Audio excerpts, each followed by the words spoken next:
રાજકોટ જિલ્લાના ઉપલેટા તાલુકામાં ગળથુતી ફાઉન્ડેશન દ્વારા વિનામૂલ્ય સર્વરોગ નિદાન કેમ્પ યોજાયો। આ કેમ્પમાં ખેતમજૂરો, ઇન્ડસ્ટ્રીયલ લેબરો, શ્રમિક પરિવારો, સ્લમ વિસ્તારના જરૂરિયાતમંદ પરિવારોએ આરોગ્યલક્ષી સારવાર માટે અને મોતિયાના ઓપરેશનનો મોટી સંખ્યામાં લાભ લીધો।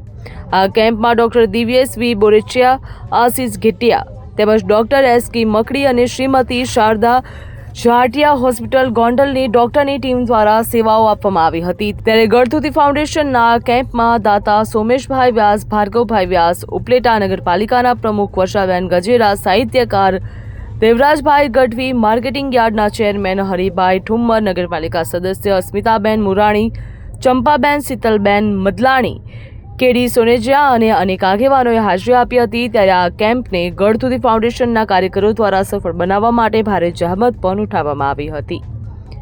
બ્યુરો રિપોર્ટ, ખબર ગુજરાત લાઈવ।